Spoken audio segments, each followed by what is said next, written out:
आज के वक्त की सबसे बड़ी समस्याओं में से एक बन के आ रहा है और यह विश्व के कुल मौतों का दूसरा सबसे बड़ा कारण बना है। भारत देश में 12.5% ग्रोथ रेट के हिसाब से कैंसर के मरीज बढ़ रहे हैं।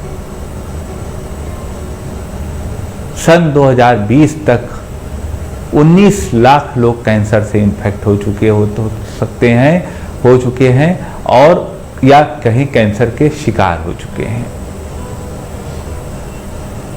8 लाख मौतें कैंसर से हो रही हैं। हर 2 में से 1 महिला जिसको कैंसर है उसकी डेथ हो रही है, खास तौर से ब्रेस्ट कैंसर के पेशेंट्स।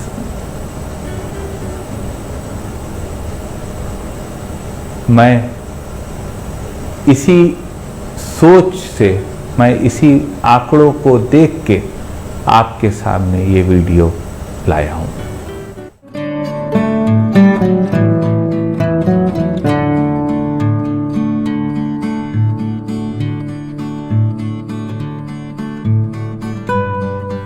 नमस्कार साथियों, डॉक्टर उमंग खन्ना होम्योपैथिक क्लिनिक के इस प्रोग्राम में स्वागत है। साथियों, आज का विषय गंभीर है। गंभीर इसलिए है कि आपने जिस आइकन को देखकर इस वीडियो को क्लिक करा होगा, लिंक को क्लिक करा होगा देखने के लिए, तो जाहिर सी बात आपका कोई परिजन परेशान होगा। ये वीडियो साथियों उसी उम्मीद को देने के लिए है। हो सकता है इस वीडियो में जो दवाएं बताई गई हैं वो आपके मर्ज को बिल्कुल ठीक ना कर पाए। अगर इनिशियल स्टेज में कैंसर है तो यह दवाएं ठीक करने में भी समर्थ हैं, और अगर इनिशियल स्टेज पार कर गया है, कैंसर फाइनल स्टेज में है, तब भी यह दवाएं पैलिएशन के तौर पे आपके मरीज को राहत देने में समर्थ हैं। एक बात पक्की है, होम्योपैथी का लगभग कोई साइड इफेक्ट नहीं होता। तो इन दवाओं से आप अपने मरीज को आराम दे सकते हैं, अपने परिजन को आराम दे सकते हैं, उनकी परेशानियों को कम कर सकते हैं। बहुत ही इंपॉर्टेंट वीडियो है सर,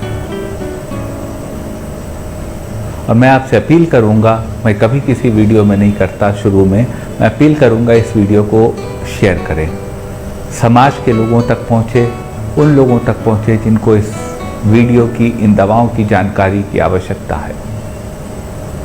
कैंसर एक ऐसी समस्या है भारतवर्ष में जो 12.5% रेट के हिसाब से ग्रोथ कर रही है, यानी कैंसर की ग्रोथ का रेट 12.5% है। हर 8 मिनट में एक व्यक्ति की कैंसर से मौत हो रही है।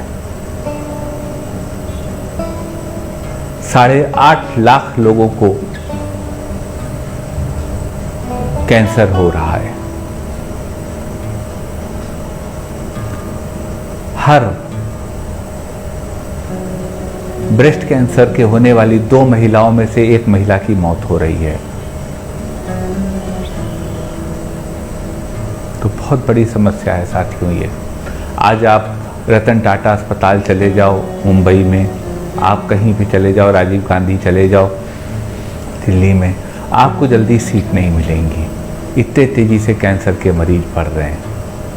तो साथियों, उस वक्त में यह वीडियो और इम्पॉर्टेंट हो जाता है। तो हमने फैसला करा है आपको इस समस्या में कुछ ऐसी दवाएं बताने का कि जो आपको आराम दें, आपको रिलीफ दें। सन 2020 तक लगभग 19 लाख कैंसर के मरीज हो चुके हैं। 7.5 लाख मरीज प्रति वर्ष के हिसाब से कैंसर के बढ़ रहे हैं। सबसे पहले साथियों जान लेते हैं कैंसर होता क्या है। कैंसर साथियों आपकी बीमारी की वह स्टेट होती है आपके शरीर की जब किसी मरीज के कोशिकाएं यानी सेल्स अनकंट्रोलेबली डिवाइड करने लगते हैं, और वह जो डिवाइडेड सेल्स होते हैं वह आपके बॉडी के अन्य पार्ट्स में थ्रू लिम्फ और थ्रू ब्लड ट्रांसमिट होके बॉडी के अन्य पार्ट्स के सेल को भी इफेक्ट करने की क्षमता रखते हैं। वह ही कैंसर सेल्स होते हैं। कैंसर साथियों विश्व में दूसरा सबसे बड़ी मौत का कारण होता है। बात कर लेते हैं सिम्टम्स की साथियों। सिम्टम्स कैंसर के हर मर्ज के अलग अलग होते हैं। वेट का लॉस होना, गले का खराब रहना, खाने का डाइजेशन ना होना, ब्लड की कमी होना, फीवरिश बने रहना, इस तरह तमाम जितने मर्ज होते हैं उतने उसके सिम्टम्स होते हैं। लेकिन साथियों सिम्टम्स का मैनिफेस्टेशन कैंसर में होता अवश्य है। बात कर लेते हैं साथियों कारणों की। कैंसर का साथियों कारण यह होता है कि जब आपके जो सेल्स होते हैं उसमें जीन्स होती हैं और जीन्स में डीएनए होता है। इन जीन्स में सेट ऑफ इंस्ट्रक्शंस होते हैं कि उस विशिष्ट कोशिका को आपके बॉडी में अपने जीवांतर में, अपने जीवन में कैसे बिहेव करना है, कब डिवाइड करना है, कब ग्रो करना है, ये पूरे इंस्ट्रक्शंस डीएनए की चेन के फॉर्म में आपके जीन्स में होते हैं। जब इन जीन्स का म्यूटेशन हो जाता है और या इंस्ट्रक्शंस डिस्टर्ब हो जाते हैं, वही आपकी कोशिका के कैंसर का इनिशिएशन होता है, शुरुआत होती है। नॉर्मली यह 3 तरह से शुरू होता है। पहला होता है जब अनकंट्रोल्ड डिवीजन शुरू हो जाता है। हमारे बॉडी की हर कोशिका को पता होता है कि कब उसे डिवाइड होना है। जब इस जीन में म्यूटेशन हो जाता है, इसके डीएनए की चेन डिस्टर्ब हो जाती है, तो हमारे सेल को बॉडी के यहाँ नहीं पता रहता कि उसे कब डिवाइड होते हैं और वो अनकंट्रोल्ड डिवीजन करता रहता है। तो यह एक कारण होता है कैंसर का। दूसरी स्थिति वो आती है जिसमें डीएनए रिपेयर जीन्स होती हैं। जब कहीं पे आपका डीएनए डैमेज होता है तो वो डीएनए रिपेयर जीन्स उसको रिपेयर करती हैं। कभी कभी यह होता है कि यह जो रिपेयर करने के डीएनए की जीन्स पे जो इंफॉर्मेशन होती है यह डिस्टर्ब हो जाती है और जो डैमेज जीन होती है वह रिपेयर नहीं हो पाती और दूसरी अगली जीन अगले सेल की डिस्टर्ब हो जाती है। यह एक बात होती है आपके डीएनए को डिस्टर्ब करने की और कैंसर को कॉज करने की। तीसरी स्थिति वह आती है कि हर सेल को पता होता है कि उसे कितने वक्त जीवन है उसका, उसके बाद वह सेल्फ डिस्ट्रॉय हो जाता है। कभी कभी आपके जीन में म्यूटेशन हो जाता है किसी मरीज की और वह सेल अपने जीवन काल के बाद एबनॉर्मली डिवाइड करने लगता है। वह ये भूल जाता है कि उसकी अब जीवन खत्म हो गया। तो एक कारण यह होता है आपके कैंसर के शुरू होने का। इस प्रकार से यह 3 कारण होते हैं जो आपको कैंसर की शुरुआत होते हैं। इस प्रकार से साथियों यह 3 तरह की डाइवर्जेंस होती हैं। पहली केस की जो हमने आपको बताई प्रोटो ऑन्कोजीन्स कहते हैं। दूसरे जो आपने आपको रीज़न बताया उसको डीएनए रिपेयर जीन्स कहते हैं और तीसरा जो हमने बताया इम्यून सप्रेसर जीन्स कहते हैं। इस तरह 3 ड्राइवर होते हैं जो कैंसर कॉजिंग एजेंट्स होते हैं। कैंसर साथियों कई प्रकार का होता है जिसमें कार्सिनोमा, सार्कोमा, ल्यूकीमिया, लिम्फोमा, इस तरह तमाम तरह के कैंसर्स होते हैं। कार्सिनोमा साथियों जो कैंसर होता है वह भी कई प्रकार का होता है, चाहे वो अडीनो कार्सिनोमा हो, स्क्वैमस सेल कार्सिनोमा हो, एपिथेलियल कार्सिनोमा हो। एपिथेलियल सेल कार्सिनोमा साथियों जो आउटर मोस्ट लेयर होती है हमारे बॉडी की एपिथेलियल सेल्स की होती है, उसमें जब सेल डिवीजन उसके आउटर पार्ट में या इनर लेयर में एपिथेलियल सेल के अगर डिवीजन डिस्टर्ब होता है तो उसको एपिथेलियल सेल कार्सिनोमा कहते हैं। एपिथेलियल सेल्स के नीचे स्क्वैमस सेल्स होते हैं। जब स्क्वैमस सेल्स का डिवीजन डिस्टर्ब होता है तो स्क्वैमस सेल कार्सिनोमा कहा जाता है। ट्रांजिशनल सेल कार्सिनोमा होता है जो कि यूरिनरी ब्लैडर या उस तरह के ऑर्गन्स को जो टिश्यू आउटलाइन करता है कार्सिनोमा, एपिथेलियल सेल्स जो आउटलाइन करते हैं, जिनके चेंज ऑफ साइज होता है, जैसे यूरिनरी ब्लैडर हो गया, इस तरह के जो टिश्यू होते हैं इनमें ट्रांजिशनल सेल कार्सिनोमा होता है। इसके अलावा ल्यूकीमिया यानी कि ब्लड कैंसर, ब्लड टिश्यू में जब दिक्कत आती है, एबनॉर्मल डिवीजन होता है, तो उसको ब्लड सेल कार्सिनोमा यानी ल्यूकीमिया कहा जाता है। सार्कोमा साथियों, जब आपके बोन में, बोन मैरो में या किसी भी कनेक्टिव टिश्यू में कैंसरस इन्फेक्शन होता है तो उसको सार्कोमा कहते हैं। इसके अलावा मेलेनोमा होता है जो कि स्किन सेल कैंसर कहलाता है। जब आपका मेलाटोनिन पिगमेंट या मेलानिन बनाने वाली लेयर आपकी स्किन की कैंसरस होती है तो उसको मेलेनोमा कहते हैं। और इसी प्रकार से और भी कई प्रकार के कैंसर्स होते हैं। समस्या गंभीर है साथियों। यह वीडियो बनाते वक्त हमको भी थोड़ा सा कष्ट हो रहा है बोलने में। लोगों के जो मरीज़ हमारे सामने आते हैं उनके चेहरे याद आ जाते हैं, उनके परिजनों याद आ जाते हैं, तो थोड़ा सा ये वीडियो हमारे लिए बना पाना कठिन है।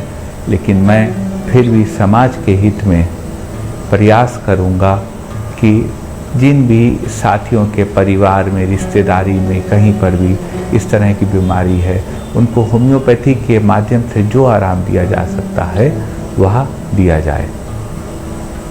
और साथियों, घबराने की कोई आवश्यकता नहीं। अगर समस्या होती है तो समाधान भी होता है। हम आपको बताएंगे कुछ कारगर होम्योपैथिक दवाएं जो आपको विभिन्न प्रकार के कैंसर्स में लाभ देंगी। लेकिन साथियों, दवाएं बताने से पहले यह आपको अवश्य बता दें कि यह वीडियो आपकी जानकारी के लिए है।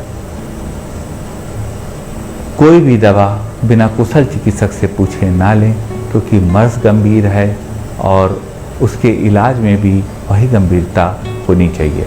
तो चलते हैं साथियों सफ़र पे, जिस पे आपको बताते हैं कुछ कारण। साथियों, ब्रेस्ट कैंसर जो कि एक बहुत ही सबसे कॉमन कैंसर है महिलाओं में, इसका इलाज शुरू करने, अगर किसी को ये दिक्कत भगवान न करे हो जाए, तो इलाज शुरू करने की नंबर 1 दवा है स्काइरिनम।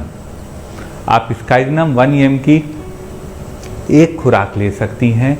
उसके 24 घंटे बाद आप एक खुराक सोराइनम 200 की ले सकती हैं और उसके 12 घंटे बाद आप एक खुराक मेडोरिनम 200 की ले सकती हैं। इस प्रकार से आपका ब्रेस्ट कैंसर का होम्योपैथिक इलाज शुरू हो जाएगा, जो कि मैं समझता हूँ, मुझे विश्वास है कि कारगर होगा। एक स्थिति साथियों आती है, अगर किसी महिला को ब्रेस्ट कैंसर है तो उसकी ब्रेस्ट में सख्त गांठें आ जाती हैं और यह पेनफुल होती हैं। तो अगर किसी महिला के ब्रेस्ट में गांठें आ जाएं और वह पेनफुल हो तो उस स्थिति को ठीक करने की होम्योपैथी में 2 दवाएं हैं। पहली दवा है कोनियम और दूसरी दवा है फाइटोलक्का डिकैंड्रा। कोनियम मैक्युलेटम 1 mg की 3 खुराक आप 55 मिनट के फासले पर ऐसे मरीज को दे सकते हैं जिसके शरीर पे गांठें हों, और साथ में फाइटोलक्का डिकैंड्रा 30 पावर में 2-2 बूंद आप 3 बार दे सकते हैं। इन दवाओं से उसकी गांठें भी घुलेंगी और उनको ब्रेस्ट कार्सिनोमा में रिलीफ भी मिलेगा। यदि किसी महिला की ब्रेस्ट में गांठें हैं, उन गांठों को खुलाने की एक होम्योपैथी में बहुत अच्छी दवा है स्क्लेरोफेलिया। स्क्लेरोफेलिया 30 पावर में 2-2 बूंद दिन में 3 बार आप ऐसे मरीज को दे सकते हैं जिसके ब्रेस्ट में नोसिटिटीज़ हों, यानी नोसोड यानी गांठें बन गई हों, तो स्क्लेरोफेलिया उस मरीज को सही करेगी और महिला को राहत देगी। एक स्थिति साथियों आती है, किसी महिला के ब्रेस्ट कैंसर हो और वह उनके बहुत पेन होता हो ब्रेस्ट में, और जो उनके निपल्स हैं ब्रेस्ट के वो रिट्रैक्ट कर गए हों, वो धंस गए हों। तो अगर ब्रेस्ट कैंसर की यह स्थिति है साथियों, तो इस स्थिति को ठीक करने की बहुत अच्छी दवा है होम्योपैथी में हाइड्रेस्टिस कैनाडेंसिस। आप हाइड्रेस्टिस कैनेडेंसिस 30 पावर में 2 बूंद दिन में 3 बार ऐसे मरीज को दे सकते हैं, या हाइड्रेस्टिस कैनेडेंसिस का मदर टिंचर 10 बूंद दिन में 4 बार दे सकते हैं आधे कप पानी में। उनसे मरीज के ब्रेस्ट में जो पेन हो रहा है उसमें भी लाभ मिलेगा, और निपल्स जो रिट्रैक्ट कर गए हैं वह भी ठीक होंगे, और ओवरऑल मरीज के ब्रेस्ट कैंसर में लाभ मिलेगा। एक स्थिति साथियों आती है कि रिसेंटली महिला ब्रेस्ट फीडिंग अपने चाइल्ड को कराती हो और उसके बाद वह ब्लड का डिपोजिशन और कैल्शियम जमा हो गया हो और ब्रेस्ट में लम्प पड़ गए हो और उसको ब्रेस्ट कैंसर हो गया हो। तो अगर यह स्थिति हो कि नर्सिंग वूमन होने के बाद उसको ब्रेस्ट कैंसर हो गया है, तो उस स्थिति की होम्योपैथी में बहुत अच्छी दवा है फाइटोलका डिकैंड्रा। आप फाइटोलका 30 पावर में 2 बूंद दिन में 3 बार ऐसे मरीज को दे सकते हैं। इससे उनका निपल्स रिट्रैक्शन भी ख़त्म होगा और ब्रेस्ट के लम्प्स भी ख़त्म होकर महिला को राहत मिलेगी। एक स्थिति साथियों आती है, किसी महिला को ब्रेस्ट कैंसर हो और उसके अल्सरेशन हो गया हो, अल्सर्स हो गए हों। तो अगर यह स्थिति हो कि महिला को ब्रेस्ट कैंसर हो और उनके अल्सरेशन हो रहा हो, तो उस स्थिति की होम्योपैथी में बहुत कारगर दवा है ठीक करने की, एस्टेरियास रूब्रेंस। आप एस्टेरियास रूब्रेंस 30 पावर में 2 बूंद दिन में 3 बार ऐसी महिला को दे सकते हैं। इस दवा से उनको लाभ पहुंचेगा और उनको ब्रेस्ट कैंसर में रिलीफ मिलेगा। एक स्थिति साथियों आती है कि ब्रेस्ट कैंसर में ब्रेस्ट में ट्यूमर बन जाते हैं। तो अगर किसी महिला के ब्रेस्ट कैंसर हो और ब्रेस्ट में ट्यूमर बन रहे हों, तो उस स्थिति को ठीक करने की होम्योपैथी में बहुत अच्छी दवा है चिमाफिला अम्लिकाटा। आप चिमाफिला 30 पावर में 2 बूंद दिन में 3 बार ऐसे मरीज को दे सकते हैं। इस दवा से ऐसे मरीज को लाभ मिलेगा और वह स्वस्थ होंगी। एक स्थिति साथियों आती है, किसी महिला को ब्रेस्ट कैंसर हो सकता है और साथ में उनके निपल्स में बहुत इचिंग हो सकती है और उनको पाइल्स की शिकायत हो। अगर यह स्थिति हो कि महिला को ब्रेस्ट कैंसर हो, उनके निपल्स में इचिंग हो रही हो और उनको पाइल्स की शिकायत हो, तो उस स्थिति में उस महिला के लिए बहुत अच्छी दवा है होम्योपैथी में, एक दवा है और वह है सल्फर। आप सल्फर 1 mg की एक खुराक ऐसे मरीज को हर बार पीरियड के दौरान दे दें। जब उनको मेंस्ट्रुएशन हो रहा हो तो एक बार 1 लाख पावर CM पोटेंसी की एक खुराक दे दें। हमने देखा है कि यह दवा देने से हमारे क्लिनिक पे मरीजों को लाभ मिला है। आपके मरीज को भी यह लाभ मिल सकता है। एक साथियों स्थिति आती है कि अंडे के बराबर का ट्यूमर, एग के साइज का ट्यूमर किसी महिला के ब्रेस्ट में बन गया हो और वह पेन कर रहा हो। तो अगर इतना बड़ा ट्यूमर साथियों बन गया है और फाइटोलक्का और अन्य दवाएं फेल हो चुकी हैं, तो उसको ठीक करने की होम्योपैथी में बहुत अच्छी दवा है कंड्यूरेंगो। आप कंड्यूरेंगो का मदर टिंचर 10 बूंद 4 बार ऐसे मरीज को दे सकते हैं। उसका ट्यूमर भी खत्म होगा और ब्रेस्ट कैंसर भी सही होगा और महिला स्वस्थ होगी। ये साथियों कुछ दवाएं थीं आपके इष्टजन, परिजन, किसी मित्र या समाज के किसी भी व्यक्ति को राहत देने की एक श्रृंखला की। हो सकता है यह दवाएं 100% सही ना कर पाएं अगर फाइनल स्टेज में कैंसर पहुंच गया है, लेकिन ये दवाएं आपके मरीज को राहत जरूर देंगी, ऐसी मेरी सोच है, ऐसा मेरा विश्वास है। मेरा फर्ज ये है साथियों, होम्योपैथी में जो कुछ अवेलेबल है वो आपके सामने रख दें। निश्चित रूप से